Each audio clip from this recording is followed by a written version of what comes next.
I have to insert my finger into your rectum and examine the prostate gland. My problem ain't back in that area, Doc. Thank you, Doc. You ever serve time? So how's this work? You just feel my pulse? Or This isn't fair. It's routine, Jim. I don't like nobody behind me like that. Be very gentle, be in and out before you know it. Do you have to breathe right up my neck? Sorry? You using the whole fist, Doc? what the hell was that? That's a prostate exam. Shut up! You had your finger in my ass! That's how a prostate exam is performed. Now, if you'll just let me... Get away from me!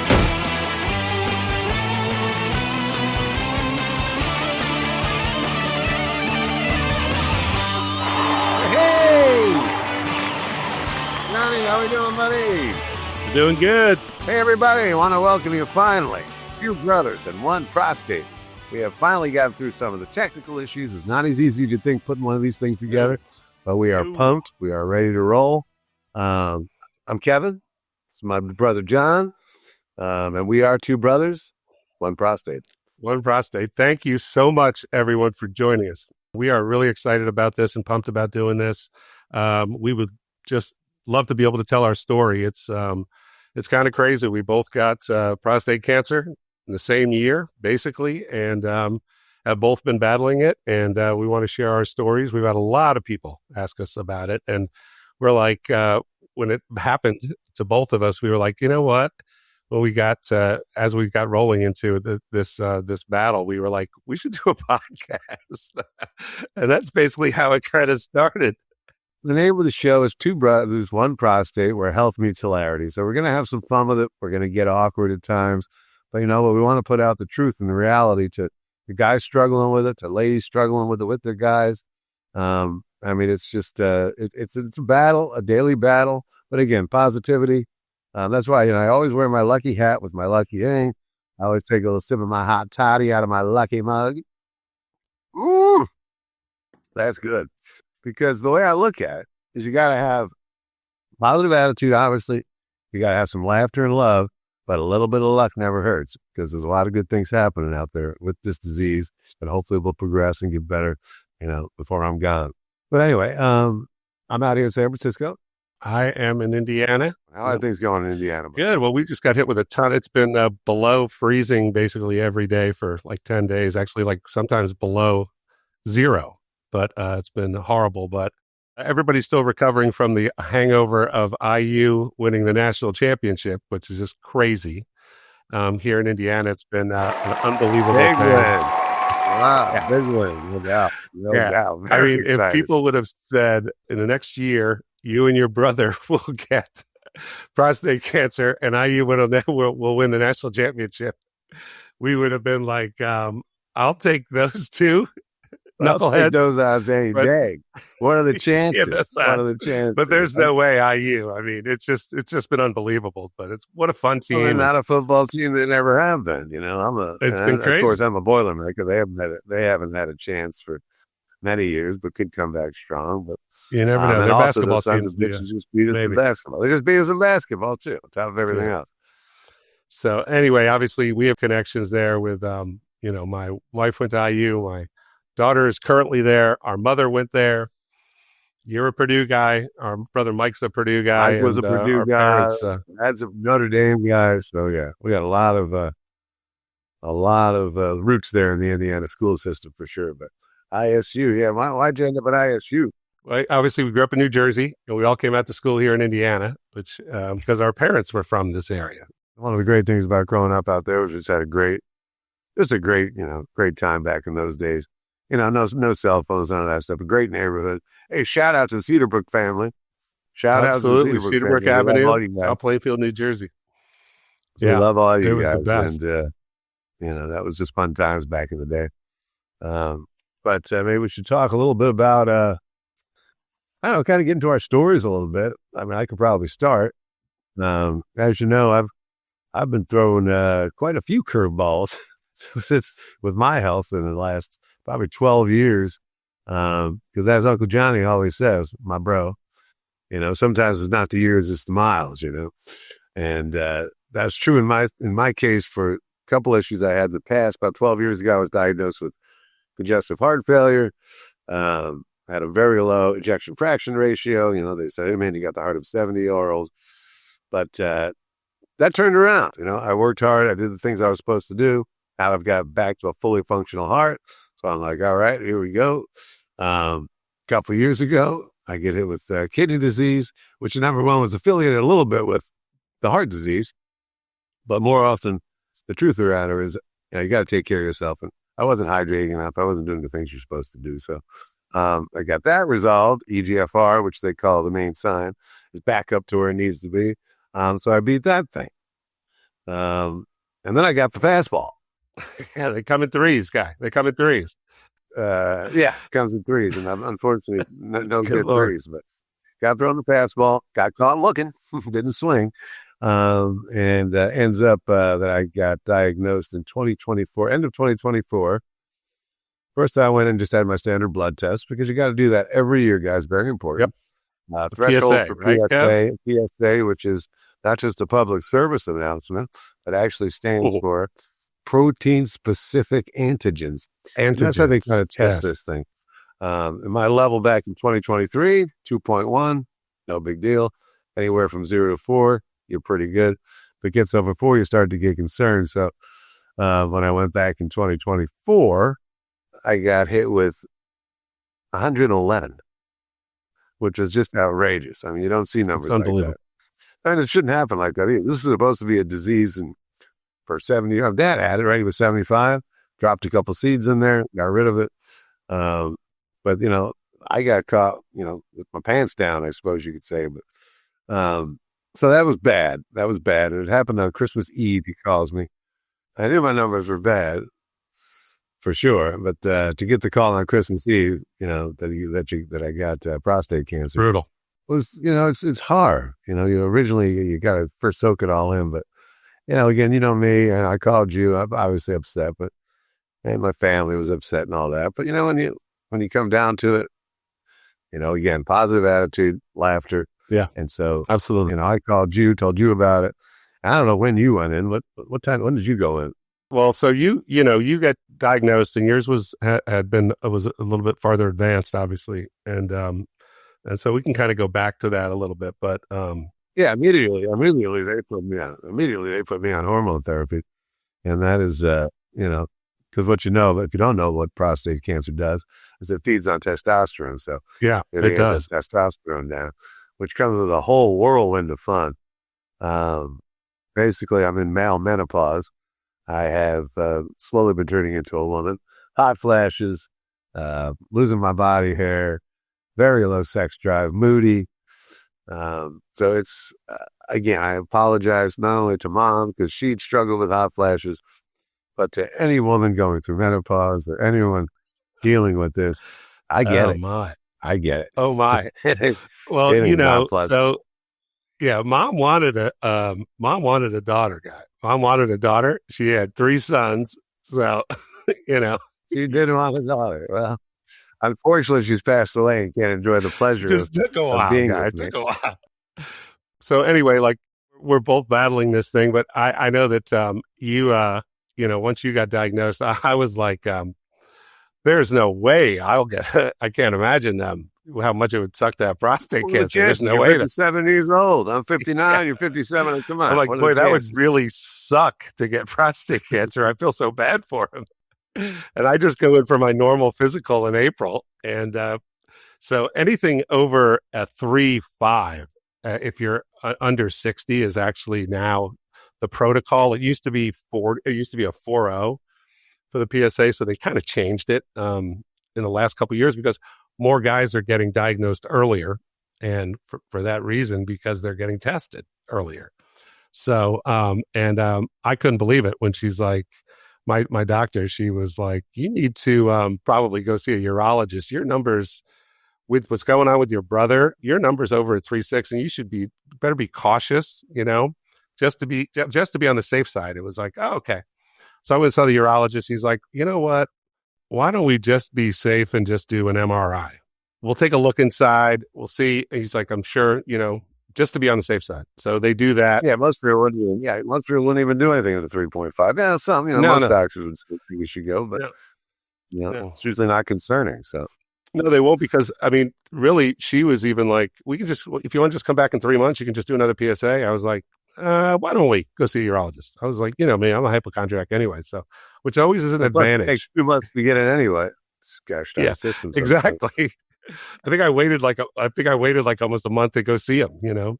But you do the MRI, and it's kind of the MRI is kind of crazy. They put this lead or whatever, this metal plate over your groin, and they put you back and forth in and out of the MRI machine. Yeah. And fortunately or unfortunately, I didn't get the benefit of that one.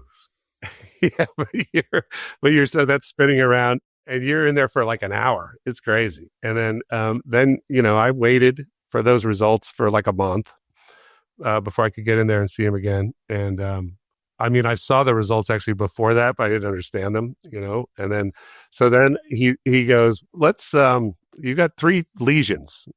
And he goes, one of them, it doesn't look that good. It looks pretty big. He goes, why don't we just do now a biopsy? Now, I know you've done the biopsy. No, not the biopsy. Not the biopsy. You've done the biopsy. Well, no doubt. So, yeah, I mean, but I first want to say, you know, you definitely owe me one, you know. You definitely owe me one. I saved your life, so you're welcome. You did save my life. I don't often like to be, you know, called a hero, but did you ever know that you're my hero? Oh, good grief. I am your hero, man. Yes. Not all heroes wear capes, guy. No, but you actually, yeah, I would have never gone down that rabbit hole if you hadn't already been diagnosed. So then we do the biopsy, and the biopsy was biopsy. You've had one. You've had one of those. I remember going in, the lady's like, hey, good morning. How you doing today? I'm like, yeah, I'm not, you know, I'm really not in the mood for this. She goes, oh, it's not as bad as you think. I'm like, oh, okay, great. You know, you get in there, get into the fetal position, you know. I'm hugging a pillow, I'm weeping a little bit. It's cold. You know, first they stick this thing up your thing and they put that lidocaine in there. I mean, yeah. So they first numb you, and then they take a basically like a beer bong from your college days, and they stick that up your ass. Not as enjoyable. And then they take like a miniature like power sprayer kind of thing. It's got like the handle on it, I think. Got to clean it up, buddy. Got to clean it up. It's kind of a blur. But they then they put that up the beer bong, and then they start just taking samples. It's like a click, click, click kind of thing, and it's very unpleasant. And, I walked out into the waiting room, and I was literally in like distress. I was like, it was violating. I'm like 5-6 clicks in, and I'm like, rock, you know. I mean, it's like, it shouldn't hurt. I'm like, it doesn't hurt, man, but I feel it, you know. I feel it. I'm weeping. I'm hugging the pillow. Wish I'd have brought a teddy bear. And I'm like, that's 6 clicks, you know. He's like, yeah, we got like 10 more. I was holding on to the side of the bed, basically. You know, and it's just click, click, pause, click, click. I'm like, oh, goodness. And we don't want to scare anybody out there, guys listening. We don't want to scare you. But, you know, if you get the high PSA number and you get the MRI that doesn't look good, you know, you can't fear this. You got to hit at it. And most guys are scared to, I don't know why, even go to the doctor sometimes. So get in there, know your number. Just do it yearly. You know, I probably should have done it every 6 months, but and I caught it a little bit earlier, but so I'm a little bit more advanced, but I caught it in time to where it's treatable. So I'm not going anywhere anytime soon. So yeah, they, you know, sat me down afterwards. Like, well, what do you want to do? We can do chemotherapy. But I want to let you know we have this new clinical trial that we're doing. You know, let's see if you qualify for it. So I qualified for it. So I've been doing this clinical trial now for about a year. It's a double-blind study. So you don't know if you're getting medicine or if you're getting placebo. You know? So I went back in. I said to myself, you know, we'll just take that chance. And the tumors are shrinking. Yeah, I don't think it's the placebo if you have symptoms, right? You know? Well, I mean, is it mind or is it medicine, buddy? I mean, what would you know, I can work, maybe it's the mind. I think it's medicine. I'd rather have the medicine too. So I guess the mind is really important, though. You have to have, like, you know, that you got to be like ready to fight and be. I mean, remember, Mom was really sick for a long time, for 9 years with breast cancer, and she had that. Just like she was like, "Fuck this! I'm not this thing isn't going to beat me, So she was a fighter, and that is a huge part of it. But you need good doctors too and good medicine, But Definitely shout out to my health team out there at Providence. Teresa, I appreciate you so much if you're listening. You make it easier on me. But no, my oncologist is great. And so I go into this room every time I go into this room. It's got capes everywhere. And like you said, not all capes wear heroes. And that's exactly what it says on top. Not all heroes wear capes. Not all heroes wear capes. Oh, that too. Not all capes that wear too, buddy. Absolutely. They don't, right? But the key thing was, I don't feel like a hero, but I think it's important that, I step up and do this clinical trial if it helps other people. That's the whole goal, really. Maybe next year I'll wear a cape. Maybe next year I'll wear a cape. Because some heroes do wear them. I'd love to see you in a cape, guy. You look good in capes. I do look good in capes, and I always have. You look good in capes. I remember Halloween. We had a lot of Halloween. I'm not just gonna be your hero. I'm gonna be everybody's hero. Oh, good Lord. So I literally then got diagnosed, and once they did the biopsy, it was basically, I kind of knew I was screwed with the MRI, but it confirmed everything. The biopsy is important because it confirms kind of everything. But those MRIs, they've come so far now. They can look inside, and but I had 3 lesions. They call them lesions. Fuck, tumors, lesions, whatever. They ain't whatever good. The hell it was. And one of them was pretty good size, and it was growing quickly, and it was on the side of my prostate. So it was really the only option for me was to have it removed. Plus there was another one. And then my doctor told me, and another one on deck. It was a precancerous one waiting to turn into a tumor. So people haven't figured out by now, if you want to guess, who is it? John or Kevin that has the prostate? I think pretty much people knew already that it was me without the prostate. I still got mine. So I had my prostate. I had the surgery. 3 months ago yesterday. Is when How's it going? And, I'm recovering. I'm still healing, guy. I'm still healing. So there's some side effects that come with that. If you didn't know, I know that you're dealing with the hormone therapy, which hurts your libido. So it doesn't just hurt it; it kills it, which is a real bummer. So I never thought that would happen to me. The doctor told me it would. I just didn't believe it, but it actually has happened, which is a real struggle. And I know you're struggling with some issues too, because I know you still got the desire. I've got desire to burn, and I know I've heard hormone therapy is horrible. Let's just say for me, like the soldier is back in the parade, but he's not standing at full attention yet. He will be back, my friend. It's just a matter of time. I know. And it's every day gets better. It's a process. You guys have been old friends, so it'll come back. He'll come back. We are. We're need some rocket the fuel. Need some fuel to rocket. He was pretty upset with me. You have to remember the first week after the surgery, you have a catheter in. So you're like walking around when you're in the hospital for 2-3 days, and you got a catheter in, and you got, it's got to be changed all the time. And it's brutal. And so he was pretty upset with me when the catheter came out. We didn't talk for weeks. I know you guys used to be good friends. So he'll be back. He will be back in attention soon. It's a really crazy surgery. It's that robotic surgery. It's done where they. Yeah, that's wild. It's wild. They got the robot thing over you, and I was out cold, obviously, but it was a 4.5 hour procedure. And it's what they do is they think of it like your prostate's the size. It's not the size of an orange, but think of it like a tangerine. I think your prostate's like the size of like a walnut or something, unless it's enlarged or whatever. But yeah, I always think the way I look at it is this big old mass being eaten alive by cancer, but it's really just a small little walnut. You would think so. You never really think about it internally. I think about it, but I don't think about it be actually internally in my body, which is crazy. But right, yeah, it's in there. It's it's in there. It's the size of it's like the size of a walnut, a prostate. And it's about the size of a prostate. It's about the size of a prostate.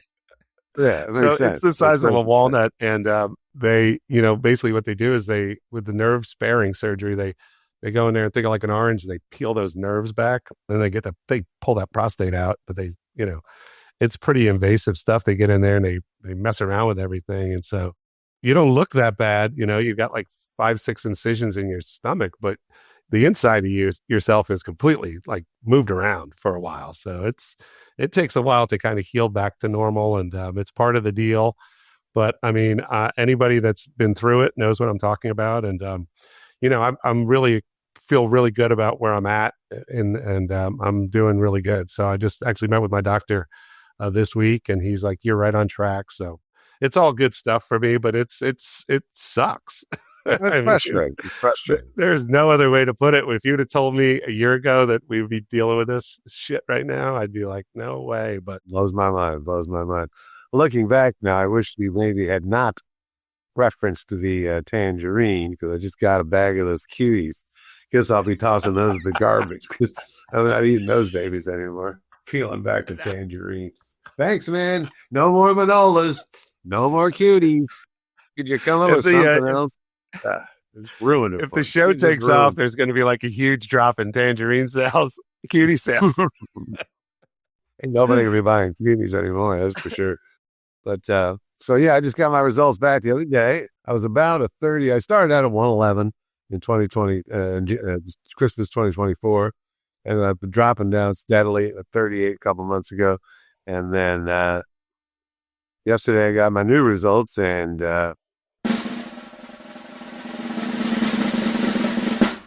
0.91, brother.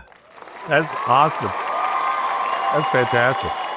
I am back in at least the round. Now, the whole goal is to keep it going down or keep it as low as possible. I'd love it to get to 0. Don't know if that's going to happen. Got to keep the testosterone down, because as that comes back, it's going to feed off that. That'll be the end of me. But until then, I've got a good fighting chance to keep on going and keep battling. Absolutely. And, I'm going to live as long as I can. I got a big grandpa here in July, as you know. I know. I heard. It's very exciting. Very exciting. Yeah, Colin's having a little boy with Jesse. Shout out, Colin and Jess. Absolutely. But everything's going well with the pregnancy. It's very exciting. When do you get your next PSA? So, actually, because you have to be 90 days for me after surgery, and they want to check your PSA again. Right. Because I was a 3.6, and then right before the surgery, I was like a 4.8. So, like in a 3-month period, man, I was climbing. Now, obviously, nothing towards your numbers, but it was still they were alarmed by it. And I had the surgery, obviously. And then what you do is you have to do the PSA after 90 days. They want to kind of see kind of what your number is. It's supposed to be 0, 0.00, and then it could be like a 0.2 or something at the end and lower. But it's really supposed to be 0. Because the prostate's gone, so we'll have to kind of see kind of what it looks like, and that'll be in a week or two, and No, let's hope. good thing is you're gonna live. Good thing is you're gonna live. This is a real downer, dude. The whole dying thing is a downer, man. Well, that was, as we were talking earlier, I had you mentioned the 3 strikes, which was funny because, I look at all the doctors I have now. I mean, I have more ologists than I have teeth, to be honest with you.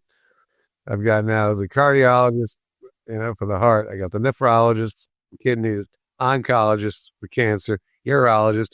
He just forgot about me after I moved to the oncologist. Radiologist, obviously. You got dermatologists, because I always have issues with little bumps and things on my face, and maybe a strike 4 couldn't. So right now I'm searching for a psychologist. And I don't know, this whole thing turned into a woman. I might need a gynecologist. And I'll tell you what.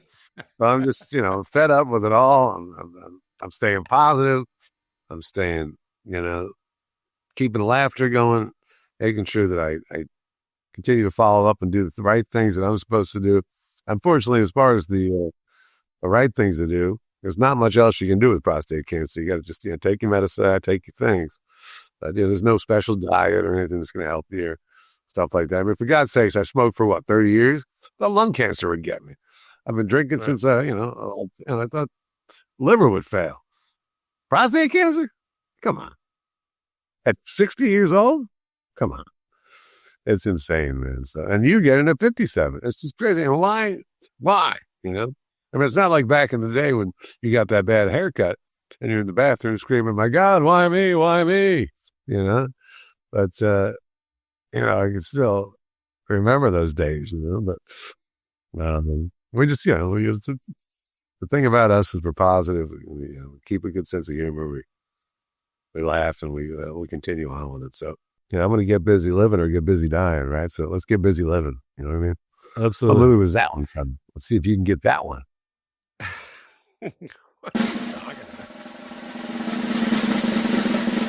Where'd that quote come from?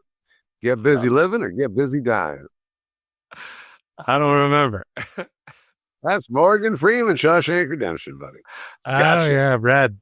Yeah. So, yeah, I'm going to do like Morgan Freeman said from Shawshank Redemption. That's, you know, get busy living or get busy dying. And I'm not getting busy dying. I'm going to get busy living and get out there and stay positive and do my thing. And I know you'll do the same. And I appreciate your support more than anybody's. That you've been great. And you know, sometimes I like to take off the lucky hat, you know, just say, you know what, fuck cancer.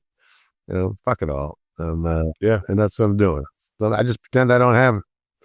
I just go about my daily activities. Currently, doing fine. No pain, no issues. A little fatigue here and there, but it's going to get worse over time. I know it. And I know I got your support. I know I got my family's support.